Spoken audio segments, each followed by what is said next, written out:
Oh, well, I sang Amazing Grace in 1970 at an encounter group with Mark Abramson, my wonderful producer.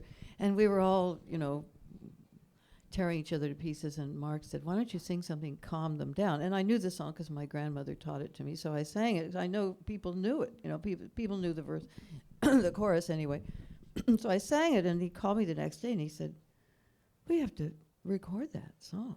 So we did. We went up to St. Paul's Chapel on Columbia University, and we recorded it, Acapulco, as I call it. And a bunch of friends came. I think we had, I don't know, we were all considerable professionals in our fields, but there weren't any professional singers, really.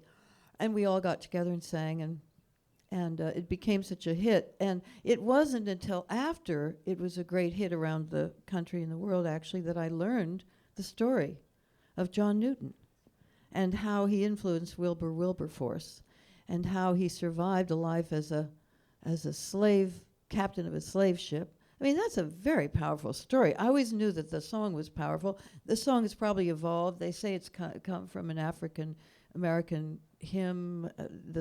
Whatever it is that's in there is very powerful. And also, I like that it's the starting place for getting people together because it's very non-judgmental. Doesn't go into,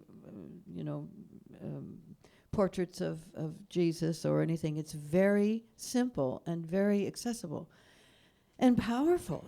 I think people get something very rich out of the experience. So I feel always enriched by it and always privileged that it was there when I needed it. Music comes to you when you need it, I think. And even when you don't.